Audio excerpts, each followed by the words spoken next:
صلوات.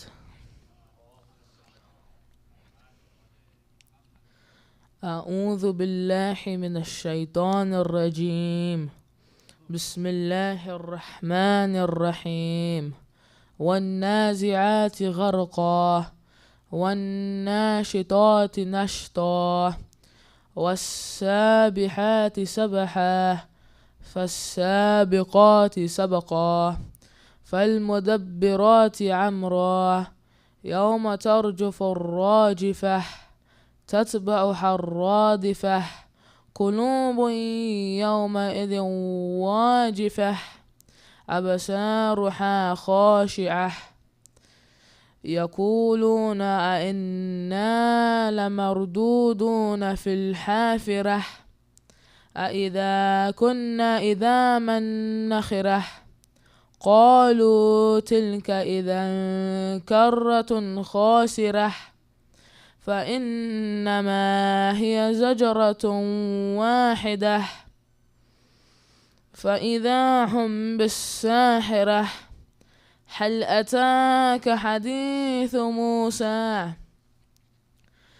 إذ ناداه ربه بالوادي المقدس طوى اذهب إلى فرعون إنه طغى فقل حلك إلى أن تزكى وأهديك إلى ربك فتخشى فأراه الآية الكبرى فكذب وعسى ثم أدبر يسعى فحشر فنادى فقال أنا ربكم الأعلى فأخذه الله نقل الآخرة والأولى إن في ذلك لعبرة لمن يخشاه أأنتم أشد خلقا أم السماء بناها رفع سمكها فسواها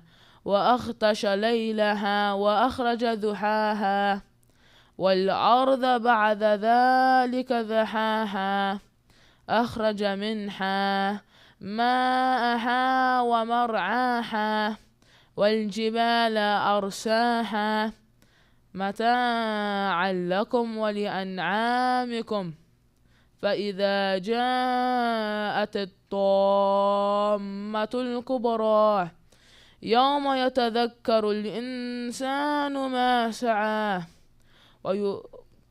وبرزت الجحيم لمن يراه فأما من طغى وآثر الحياة الدنيا فإن الجحيم هي المأوى وأما من خاف مقام ربه ونهى النفس عن الهوى فإن الجنة هي المأوى يسألونك عن الساعة أيان مرساها فيما أنت من ذكراها إلى ربك منتهاها إنما أنت منذر من يخشاها كأنهم يوم يرونها لم يلبثوا إلا عشية أو ضحاها صدق الله العلي العظيم.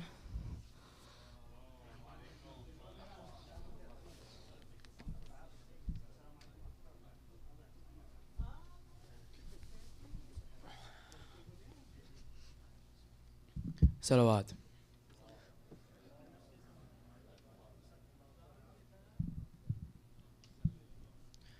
أعوذ بالله من الشيطان الرجيم. بسم الله الرحمن الرحيم. والفجر وليال عشر والشفع والوتر والليل إذا يسر هل في ذلك قسم لذي حجر ألم تر كيف فعل ربك بعاد إرم ذات العماد التي لم يخلق مثلها في البلاد وثمود الذين جابوا الصخر بالواد وفرعون ذي الأوتاد الذين طغوا في البلاد فأكثروا فيها الفساد فسبح عليهم ربك صوت عذاب إن ربك لبالمرصاد فأما الإنسان إذا ما ابتله ربه فأكرمه ونعمه فيقول ربي أكرمان وأما إذا ما ابتله فقدرت عليه رزقه فيقول ربي أحنان كلا بل لا تكرمون اليتيم ولا تحاضون على طعام المسكين وتأكلون التراث أكلا لما وتحبون المال حبا جمعا كلا إذا دكت الأرض دكا دكا وجاء ربك والملك صفا صفا وجيء يومئذ بجهنم يومئذ يتذكر الإنسان وعنى له الذكرى يقول يا ليتني قدمت لحياة فيومئذ لا يعذب عذابه أحد ولا يثيق وثقه أحد يا أيتها النفس المطمئنة ارجئي إلى ربه راضية مرضية فادخلي في عبادي وادخلي جنتي صدق الله العلي العظيم. صلوات.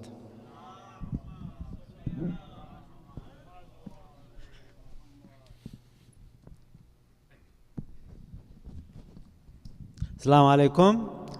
Let's start the English Majlis. I invite Sayyid Jafar Qazwini to the member. Please let's welcome him by reciting a very loud Nare Salawat. Allahumma salli ala Muhammad.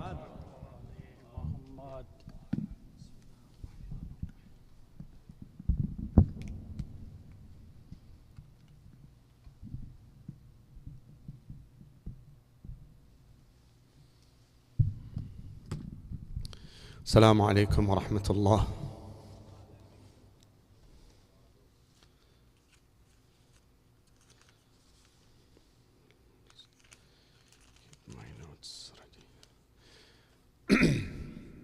أعوذ بالله من الشيطان الرجيم. بسم الله الرحمن الرحيم.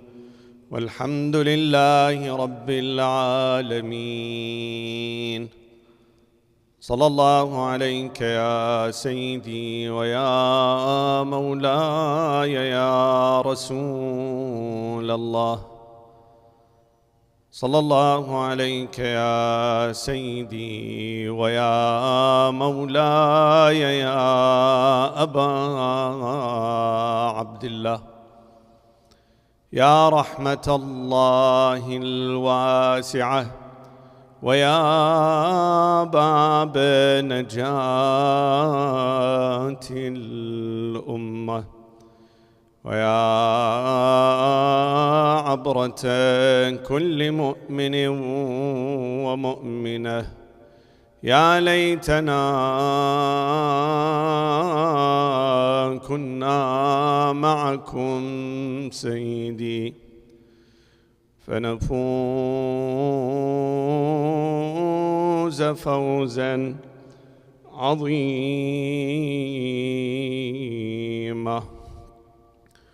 قال تعالى في كتابه الكريم: بسم الله الرحمن الرحيم.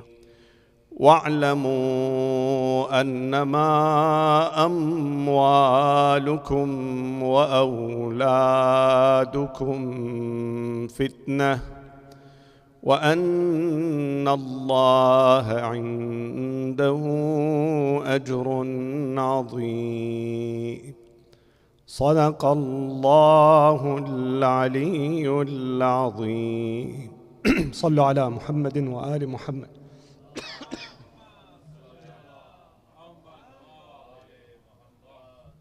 صل على محمد وآل محمد.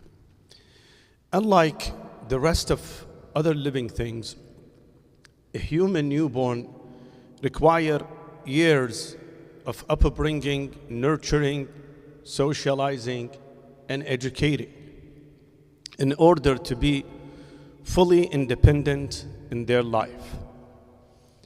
When you look at the animal kingdom, you see barely animal babies or newborns reach to certain age, let's say about 6 months or 1 year, and they still dependent on their parents. Probably maximum 1 year. The rest, at the beginning of their life, they become independent and they can survive. Except a human being that requires diligent upbringing, nurturing, schooling, all kind of diligent activities that today we call them parenting, in order to reach the age of independence. Now the reason is very obvious.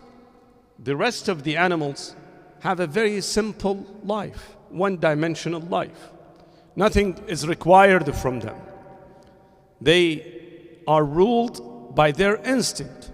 This is how the Almighty has created their instinct, and they follow a delineated path, pre-made path for them toward the end of their life.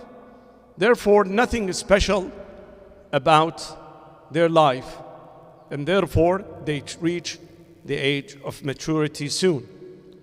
But take a human being, if we look at the religious view about the mankind, we see that the Almighty has described him as his vicegerent, Khalifa, his representative on the face of this planet. Therefore, it requires ample amounts and time of education, of upbringing and nurturing until it reached the time and the state that it can fully play his role or her role. That is why it takes so much of considerations. And by the way, this process of parenting and nurturing is not a cakewalk. It's something, one of the most difficult and challenging things that faces any parent, and that is how to upbring our children. Therefore, you see, many of them fail, and their failure is reflected on the bigger community and society.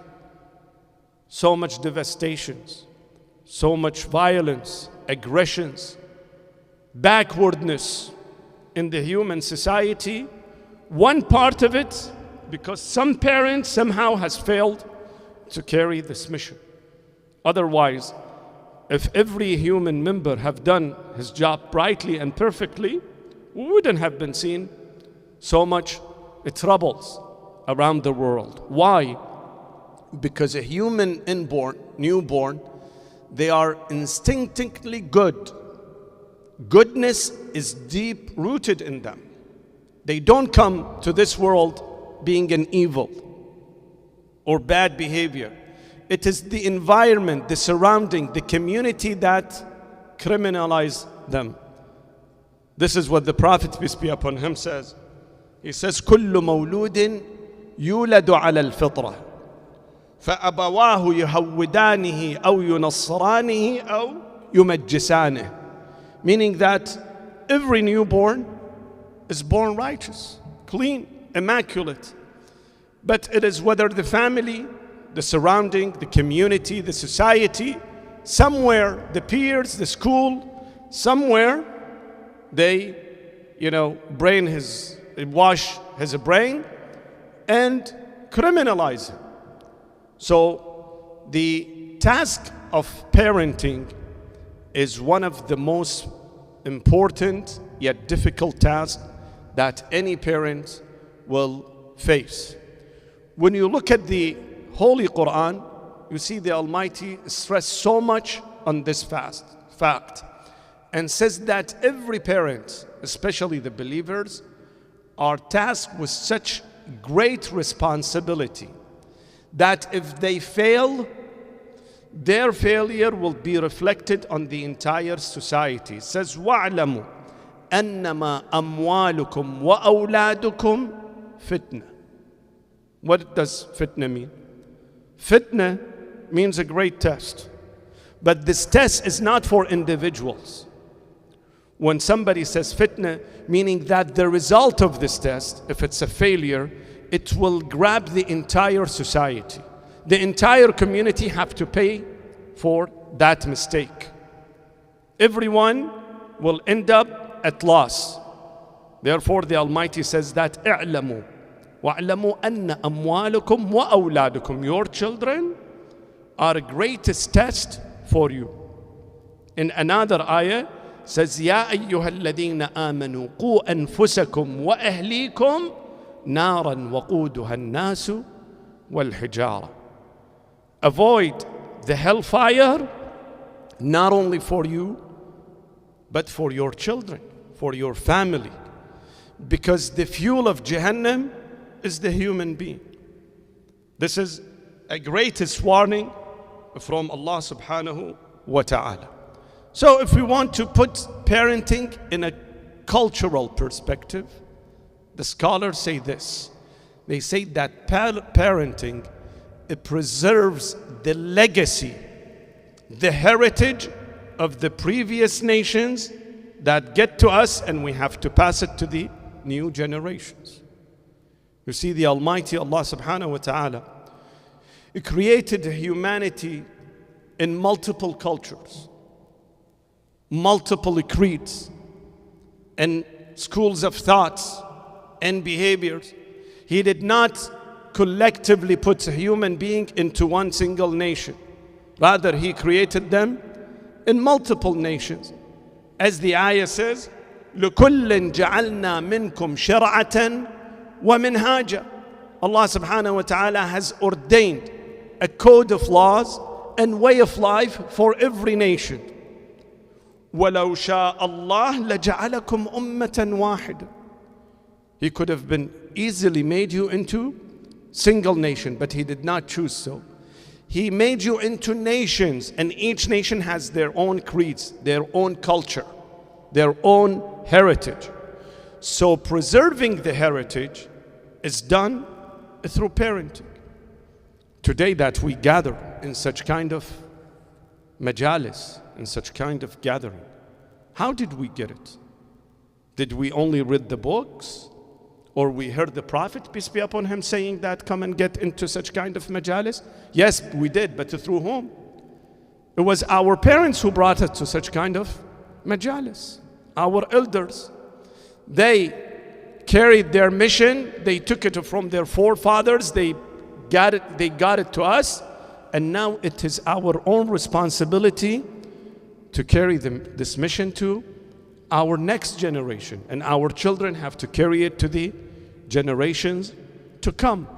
Therefore, any discord, any discontent between parent and children will rip this chain apart, and the legacy will be gone. As we have seen, many nations, many cultures have lost their own identity. Why? Because this connection between the older generation and younger generation was somehow lost.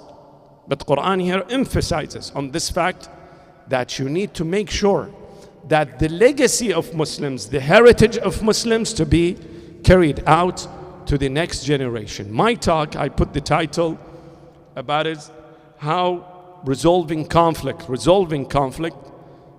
between parents and children, or in the parent-children dynamics, how we resolve the conflict. As I said, all parents are tasked with showing their children the path of goodness and the path of evil, to distinguish between right and wrong. But of course, sometimes we run into obstacles. It is not an easy path. Why? Because sometimes parental control, collides with independence of the children, especially at the adolescent stage, when children reach the age of adolescent, they want to exert their independence. If you remember when we talked first night about freedom, we said even the toddler, the kid, the little child has the instinct and propensity to assert itself, seek freedom. When you harass him, when you annoy him by taking away his belongings and toys, he defends himself. He fights for that. Why? Because this instinct is inborn. Allah subhanahu wa ta'ala has instilled it in every human soul. So that instinct comes to demonstration at the age of adolescence. Therefore, there will be some sort of discord, misunderstanding, and conflict between parents and children.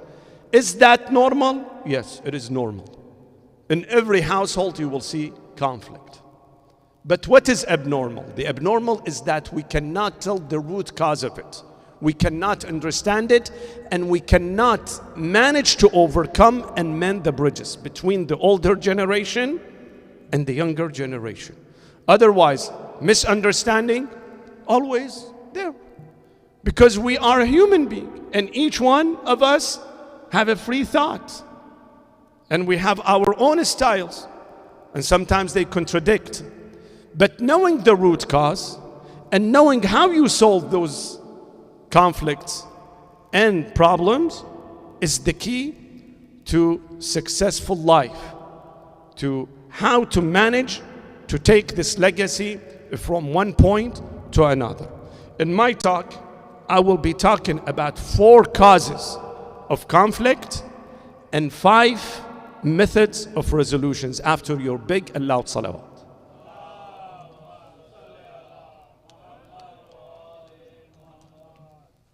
Of course, my talk is directly to our younger generation, especially those who live in such country, in the United States. The first cause of conflict has to do with double standards in culture. Culture matters. We who came from East and live in the West, there are 2 kinds of cultures, Western culture and Eastern cultures. And they are definitely not the same.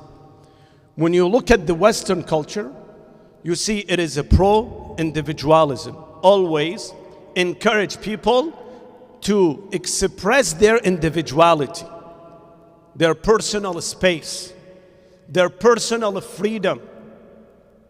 They all talk about hobbies, aspiration, what is in your mind, how you express your desires. Freely say what you want. And then say your personal preferences. What you like, what you don't like, what you like to do, what are your hobbies, what are your aspirations, what is your plan for the future. And they always emphasize on the autonomy, that the young individuals will decide for themselves. For example, parents cannot go and tell their children, for example, to choose their significant others. It is the child, it is the young adult who will decide who would like to choose as their soulmates without the interference of their parents. It is them who decide what kind of career they want to have.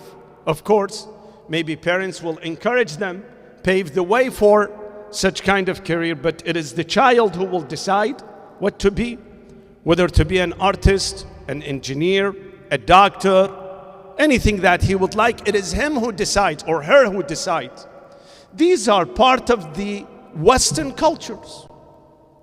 We should admit that such kind of notions, some kind of elements in Western cultures, we have not experienced it back in the East.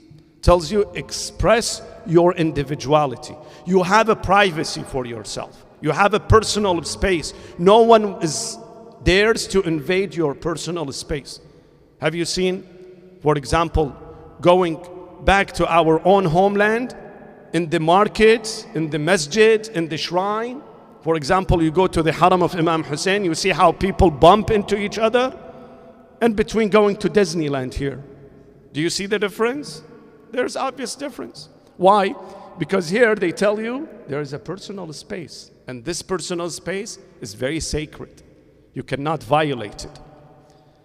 And you can act independently from your own parents. Looking at the culture in the West, in the East, you see many of those elements are different. For example, we're all brought up to pay respect to our parents and listen to them and show humility to them. In fact, one of the great lessons in the Holy Quran, it says, وَاخْفِضْ لَهُمَا جَنَاحَ الذُّلِّ مِنَ الرَّحْمَةِ.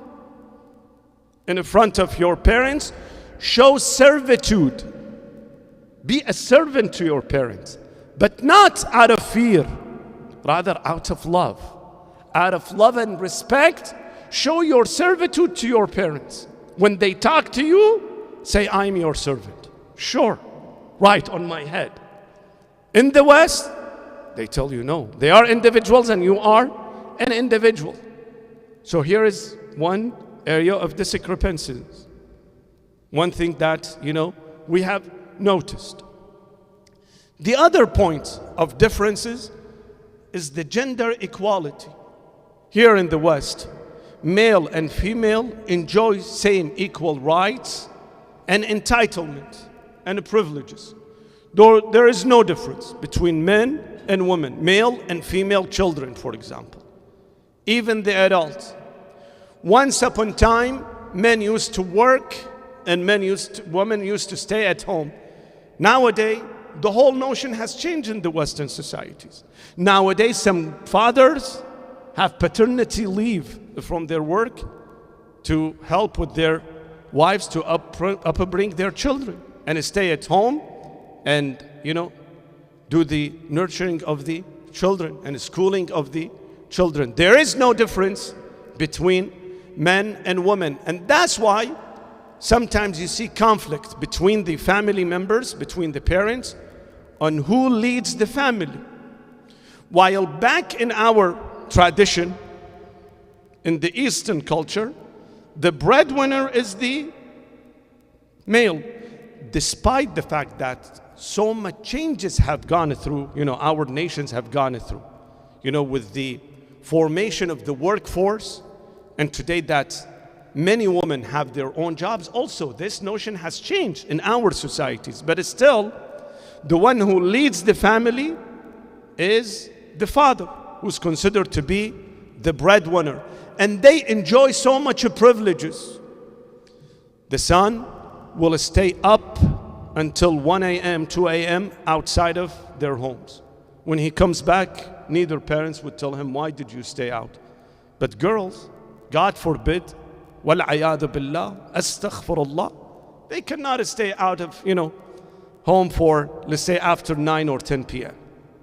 This is considered to be a biggest crime in their life if they do.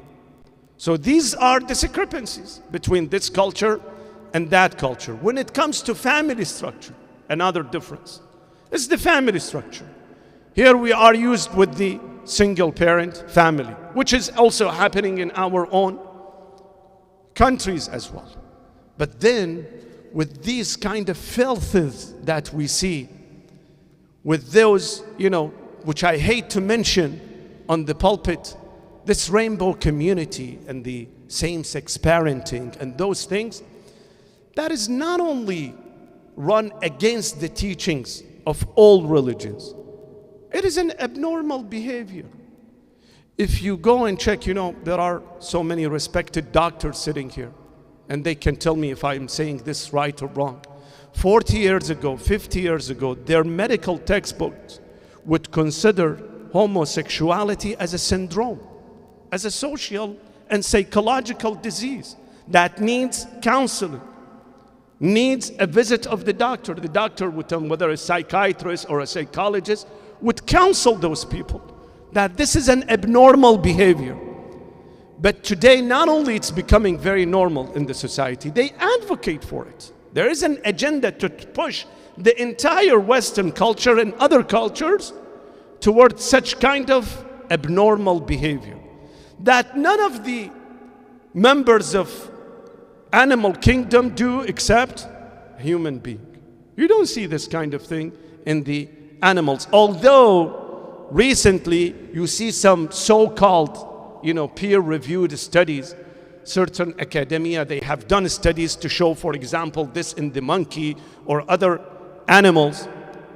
But the authenticity of that, it is not well established. This is just to sell the idea, or there is some sort of gene that those people carry, and this gene expresses itself.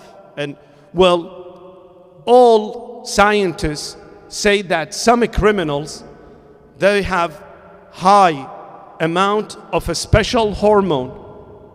I think it's testosterone, probably testosterone, if I'm not mistaken. They say that high amount of this hormone causes people to be agitated, and sometimes they commit, crimes.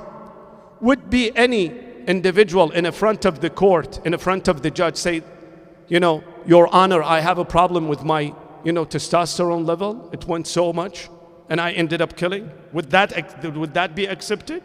The same thing with this gene. Even if there is a gene, let's say even if there is a gene, then what happens to the taqwa?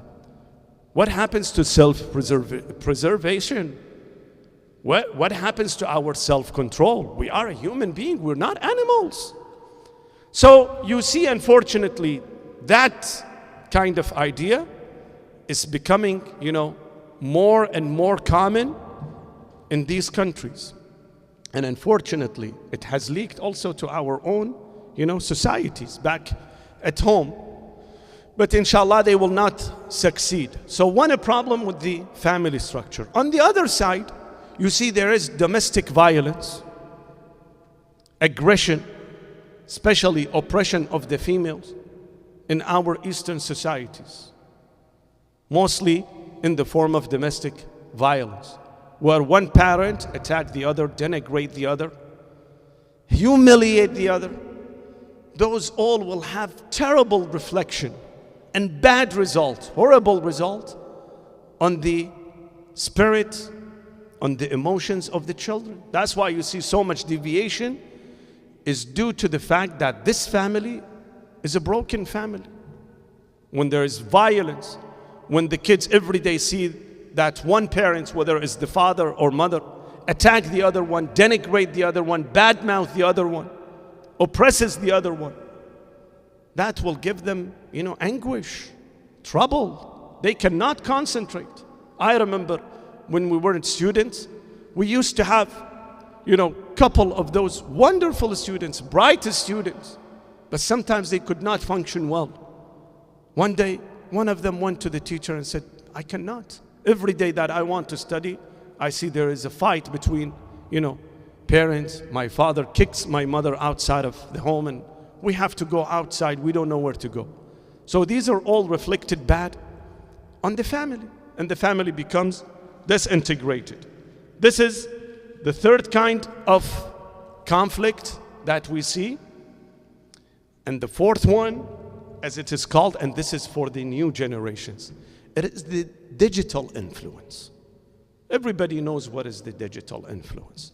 Unfortunately, this has not affected only the children, that they always have their iPads and iPods and gaming and those things. It has affected the entire society, and this exists in the West and in the East. We mostly concerned about our own virtual world.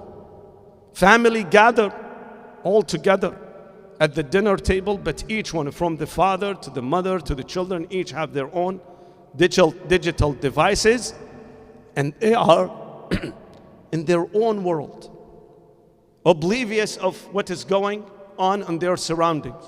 Allah says, تَحْسَبُهُمْ جَمِيعًا وَقُلُوبُهُمْ شَتَّى. You look at them, you see they're a group of people. They gather together, but in reality their hearts and their minds is somewhere else.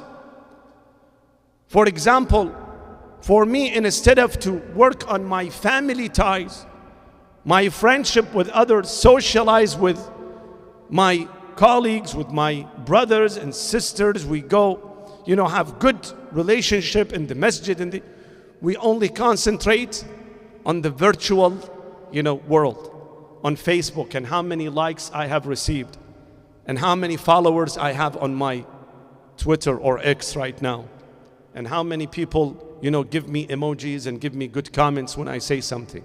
There are certain people who've been preoccupied with such kind of, fake friendship. They think that these friendships are consistent. So what if I have, for example, 150,000 likes? So what if I have 5,000 friends on my Facebook? Where are they? When I am desperate in need, would they come to my rescue? Or just I like about the emojis that they give me? We have given priority to those kinds over the real, true relationship between me and my children. I don't know what they do. I never sit with them and listen to them. I am busy with my world, and they are busy with their own world, and nothing get to communicated. And that, of course, will be not only a source of conflict, source of ignorance. The parent will be the last one to hear about the troubles of his children.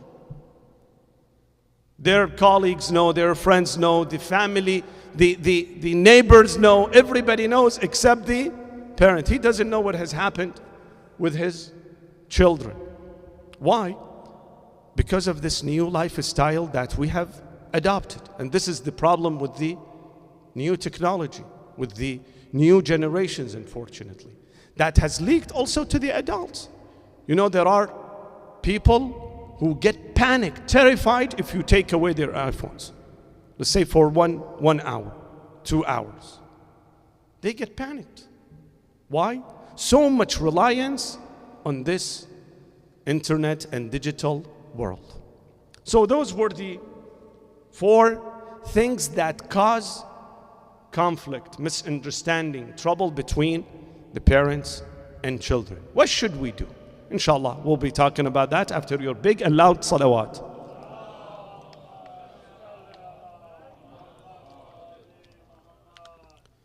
As parents, our children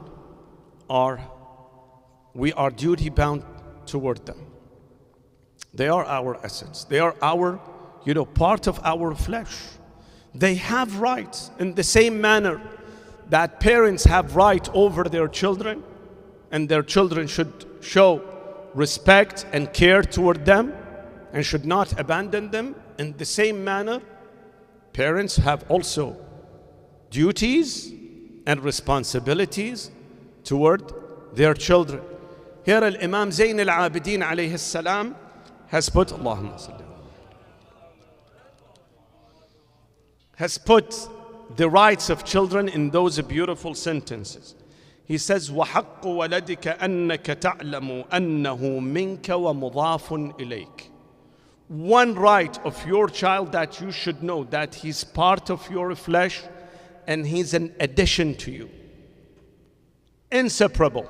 You cannot say, well, this is his business and I am my business. I have my identity and he has his identity. No. He's always connected to you. في عاجل الدنيا بخيره وشره. In this life, he's an addition to you. In the goodness and in the evilness. Meaning, if he were good, then he will be a source of a pride for you. You should be very proud of having such kind of child. If God forbid he was an evil person, then this is going to be a source of shame for you. Why? Because you two are inseparable. Then he says, وَإِنَّكَ مَسْئُولٌ عَمَّا وَلَّيْتَهُ مِنْ حُسْنِ الْأَدَبِ وَالدِّلَالَةِ عَلَى رَبِّهِ عَزَّ وَجَلَّ وَالْمَعُونَةِ لَهُ عَلَى طَاعَتِهِ فَأْمَلْ فِي بِرِّهِ. And remember that you are responsible for his faith, for his religion, for his guidance toward Allah, and Allah subhanahu wa ta'ala will hold you one day accountable. You will be considered responsible for your child. No matter, no matter how adult they are, how independent they are. But in reality, you are responsible of them. So this question, what kind of parents we are? You see scholars, psychologists, they say there are three kinds of parents. One is the authoritarian one, meaning that every single thing done in the family has to be with their permission. If they want to grab a cup of water, it should be with their permission. If they want to go out, it should be with their permission. If they want to buy something, it should be with their permission. This is how they control their parents. When it's 9 p.m., everybody has to go to bed. And this is how they, rule and how they upbring their children. The authoritarian way of raising kids. On the contrary of that, there are people who are totally careless. They don't know even which grade their children are. 7th grade, 8th grade, 9th grade, which school they go. I have no idea. They reduce their role only to a credit card, to an ATM machine. Whenever the child wants money, they provide money. But they are totally feckless. They don't know about their friendships. They don't know about their activities, about how they do in school, what kind of people they encounter, what kind of ideology is in their brains. Nothing. Neither of those two is correct. Can't be so careless and leave everything to them, they decide. And you cannot be so authoritarian. For every single thing you have to give them permission and tell them what to do and not to do. Psychologists say the best way is the authoritative person. Authoritative, meaning in time of authority, you exert your authority. But in time of a freedom, you give them a freedom. You tell them you need to decide tomorrow you're going to be an independent person. You're going to form your own family. Then I want to see you how to act. And sometimes let them act.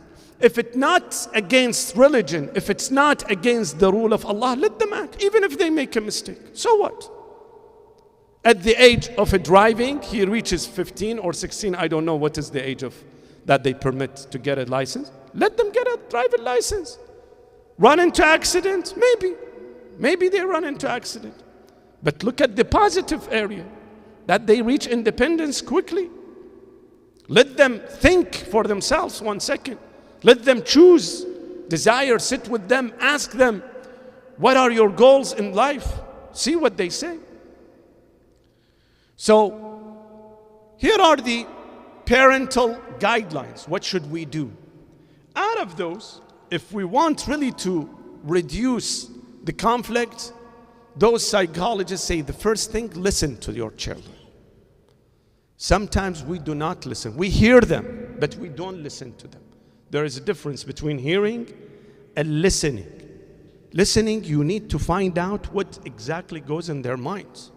You need to earn their trust. And you know what? Sometimes they give you better suggestions and better idea than yourself. Children have brighter ideas. I am saying sometimes, not always. So the children don't go tomorrow or tonight tell their parents we have better ideas than you. Sometimes they have wonderful ideas, brighter ideas, practical ideas, more than the parents. Today, these new generations know about technology, about life affair, much more than their parents.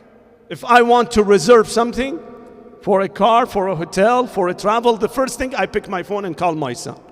Can you get me this? Why? Because I trust his choice, because he knows much more than I do. Probably if I do a selection, there is a better selection than him. But he knows his way into finding the better deal. So I trust him with that. Listening to them is a priority. You see, Allah subhanahu wa ta'ala give us an example. Of course, this is not mentioned in the Holy Quran, but Mufassirin say it was from a child. The problem between Musa and Zulaykha, Yusuf alayhi salam and Zulaykha, the wife of the premier. Who solved that problem? The Quran says, وَشَهِدَ شَاهِدٌ مِّنْ أَهْلِهَا. A witness came to rescue Yusuf. The scholar said that it was a little boy. The little boy gave the logic to the officials, to the judge, to the court. Told them, check his dress. If his dress is torn apart from the back, meaning that she was chasing him and ripped his clothes apart. If his clothes was ripped apart from in front, then it means he has attacked her. When they checked, they saw that, the shirt was ripped apart from the back. It was a child. Used the logic and gave it to the society. So sometimes they give you wonderful ideas. The second point is to be friend with them. You see, we as parents, no one doubt our love and affection toward our children. Unconditional. But we don't sound it like a friendship to them, either in the form of authority, advice, or, sometime from top to bottom when we talk to them, monologue, one way. The best way is that you seek their friendship. Why? Because usually people tell their friends about their problems much faster than telling someone else. My friends know about my own problems and my achievements more than my family members. Why? Because I trust them. So here, what we need to do to earn their trust by being a friend to them. Here what Rasulullah sallallahu alayhi wa alihi says, Sallu ala Muhammadin wa ali Muhammad. It says, La'ib ibnaka sab'an. Play with him up to 7 years old. Then, wa'addibhu sab'an. Then teach him for the next 7 years. So 7 and 7 became 14. Then he says, وَصَاحِبْهُ سَبْعًا. Be his confidant. Be his friend. Be the closest friend. So instead of running and telling the person, the boy of the neighborhood, or in his classmate, he would tell you. He would tell you what is in his mind. وَصَاحِبْهُ سَبْعًا. Friendship will reduce the amount of conflict. By the way, there is a study. It says those people, those youngsters who unfortunately have taken the deviant path of addiction to drugs, it says that the majority of them, big number of them, their parents never talked to them about the evilness of the addiction of those drugs.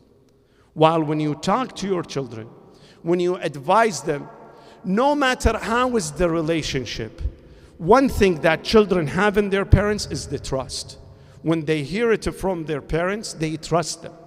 When you give them a piece of information, piece of fact, they believe you more than any other source. Studies have shown that. Therefore, we need to earn their respect and, their friendship. The other important thing, we need to give them respect. Show them respect. One marvelous thing about the Western cultures is that you see when they talk to their children as if they are big adults. They never ridicule their thinking. They consider them as an adult when they talk to them. How they want to express themselves, what they would like to achieve, what they would like to do. That's a sign of respect. Unfortunately, we miss many of that back in our cultures. We ridicule them. We don't give them respectful names, for example. We treat them, shallowly, underestimate them. You see, we have a beautiful dua and hadith that we always do when it comes to our weddings, to our majalis, to our happiness. But we never pay attention to the details. And that is hadith al-kisa. We recite it for what? For barakah. When there is a wedding, we recite it. When there is a newborn, we recite it. When go to a new house, we recite it. We use it as a barakah. But have we thought about the details? What is written in the details? Have we thought how the Imam addresses the Prophet and how the Prophet addresses his grandchildren and how the mom, Fatima al-Zahra alayhi salam, addresses her children? We don't pay attention to those facts. Look how they describe each other. First of all, Imam al-Hasan, when he enters, he always says salam. As-salamu alayki ya ummah. Then what does she tells him? Wa alayka as-salam ya qurrata ayni wa thamarata fuadi. You are the joy of my eyes. You are the fruit of my life. This is how mother speaks to her children. Then when he goes on the, and meets his grandfather, says, Assalamu alayka ya jaddah ya Rasulullah. My grandfather Rasulullah. How does the Prophet respond? Says, Assalamu alayka wa alayka assalam ya waladi wa sahib hawdi. He gives him a title. Tomorrow you will be right on my hawd. Hawd al-Kawthar. You will choose. When it comes to Imam Hussein, says, wa alayka assalam ya waladi wa shafi'a ummati. You will intercede in behalf of my ummah. This is how they, speak with each other, giving respect to each other. So Hadith al-Kisa is not only for barakah, it's for us to emulate, to adopt, to make it as a constitution when it comes to the family affair. The fourth point, and we have to conclude, it is that the adults should be the true role model for their children. Sometimes we give lengthy of sermons and lectures to our children, but we never realize what kind of actions we take. Don't we say that actions speak louder than words?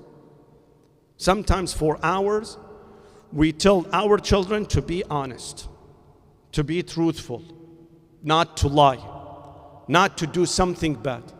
But we forget that we have taught them to be liars. Why? Because from the beginning we lied to them. They want to come with us, for example, outside, and we tell them, no, we're going to the clinic. Don't we do that? No, we're going to the clinic, we're going to visit the doctor, to scare the boy, to scare the girl.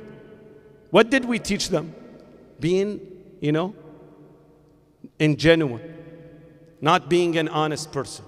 We teach them lies, but indirectly, subconsciously. Sometimes we are surprised to see what kind of bad language they have memorized. But we have forgotten that day I was in the car, I was driving, and he was sitting in the back seat, and I used this bad word, and he caught it from me. So in order to teach the best method is that I should be, those good things should be reflected on me. I should be an honest person. In the hadith says that do not promise your children. If you cannot deliver, do not promise them. Do not tell them that I'm going to buy you this and that, or I'm going to do this and this to you. Why? Because to your children, you are the best role model. You are everything to them. You're the breadwinner. You bring in everything. So when you lie to them, subconsciously you're teaching them, how to be liars. We want our children not to be violent, but we are violent with them. We scream at them. We yell at them. Of course, when I do that to my children, definitely this will be going into his subconscious. He will internalize that, and one day he will exert it to others. So those 4 important things that we need to keep in mind. And the last one is toward the elders of the community, brothers and sisters. I know you're all my respected elders and scholars. But sometimes, we need to see where really the problem is. I think one biggest challenge that we as Muslims have in the West is the challenge of how our religion get his message across to our younger generation. We need to have reformation on the religious practice. Look at all our Islamic centers. All. I would not rule anyone out. All of them. You see, mashallah, they are all full of people, especially younger generation, either in Muharram or in Ramadan. Most of the time. Why? Because this has become a tradition, whether we like it or not. Because our parents from beginning and forefathers have told us about the love of Imam Hussein, which is good. That's excellent. But what about the rest of the year? The rest of the year, most of the time, many of those Islamic centers are empty from the youth. They are disenchanted. They're in a different world. We are in a different world. Why? Because every person, every religion, every faith should have a proper language with their audience. Allah says, Allah says, وَمَا أَرْسَلْنَا مِن رَسُولٍ إِلَّا بِلِسَانِ قَوْمِهِ. We did not send any messenger until he could communicate well with his own people. Meaning not only knowing the language, having effective communication with them. Sometimes we cannot effectively communicate with our own younger generation, the internet generation, the Z generation. Therefore, they become disenchanted. They don't get, they don't relate to what we say. Especially when it comes to our majalis. First of all, in terms of forms and content, the style and content. We borrowed the style from our homeland. This is how it used to be. The speaker goes on the minbar and talks for 60 minutes, mashallah. Maybe some people out of politeness, kindness, they say mashallah, alhamdulillah. But nowadays the world has changed. The world has become, fast lane world, meaning everything in the fast lane. When the fast food, you have to go through driveway and buy your food, definitely those speeches also should be on the fast lane. Also, we are accustomed to only one speaker goes on top of the minbar and say whatever he pleases, without any restrictions, without any conditions. How about it if we get panels of experts? For example, I want to talk about the family affair. Why shouldn't we have, for example, a few of child development experts to listen and to answer and to reply to what I say, to comment on what I say? Why should we only have monologue? Only the speaker talks to the community. Why not is in the form of discussion? 1 member, 2 members, 10 members of the audience, they also participate. Don't we say that we should listen? Well, the art of listening, not only you just talk, you listen to them as well. And this is how you get them interested in the majalis. We are duty bound to take the tradition of Imam Hussein to the next generation. But does it have to be exactly the same way as we did it? No. Things have changed. Many things have changed. The important thing is that the spirit of Imam Hussein to be transferred to the next generation. Therefore, we should be resourceful. We should be innovative. Come up with new solutions in order to attract more and more of our beloved younger generations. Tonight belongs to one of the youth of Bani Hashim alayhim as-salam, Al-Qasim ibn al-Hasan. Al-Qasim, at the time of his martyrdom, at most they say he was 13 or 14 years old. Some people say that he was only 11.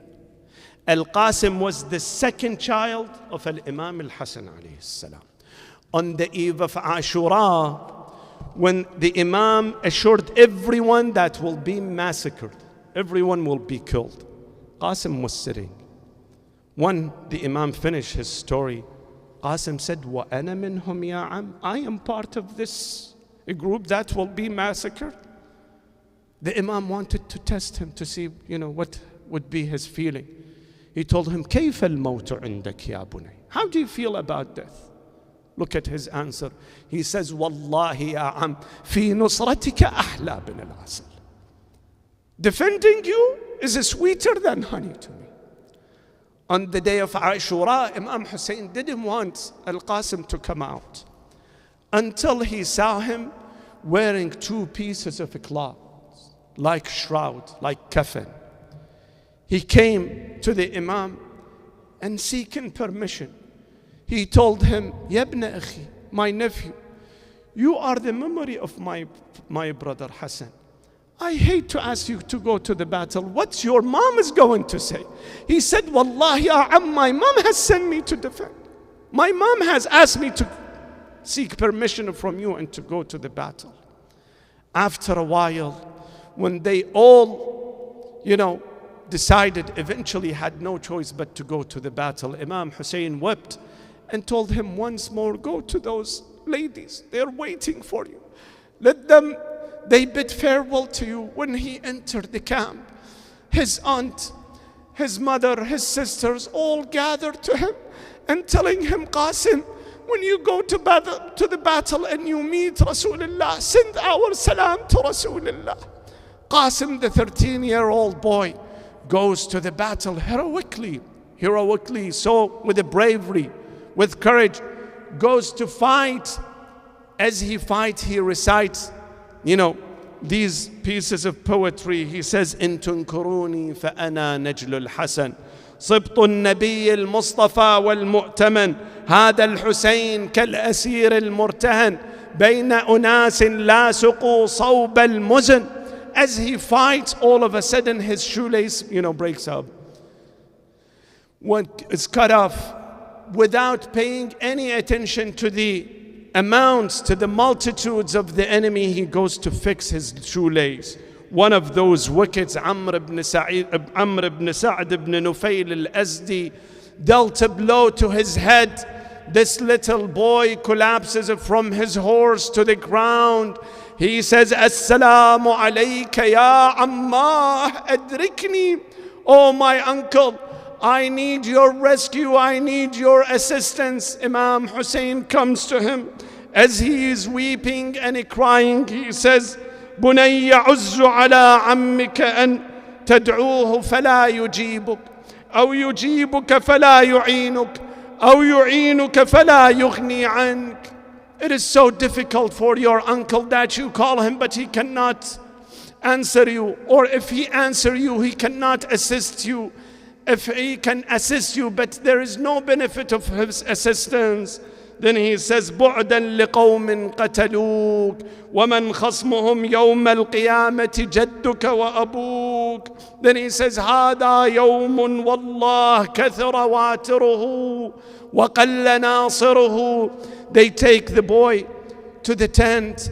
His mother, Ramla, feels embarrassed to cry in front of Imam Hussein. She stays outside of the tent. Once Imam Hussein gets out of the tent, she goes inside the tent. The first thing that she does, she stains her hair. She stains her hair with the blood of Al-Qasim and says, Qasim, I was waiting for the day that you will become a groom. Tomorrow you will walk behind my coffin. But alas, that I see you dead, drenched in your blood. لا حول ولا قوة إلا بالله العلي العظيم. إنا لله وإنا إليه راجعون. السلام عليك يا أبا عبد الله وعلى الأرواح التي حلت بفنائك وأناخت برحلك. عليكم مني جميعا سلام الله أبدا ما بقيت وبقي الليل والنهار، ولا جعله الله آخر العهد مني لزيارتكم. السلام على الحسين وعلى علي بن الحسين وعلى أولاد الحسين وعلى أصحاب الحسين ورحمة الله وبركاته.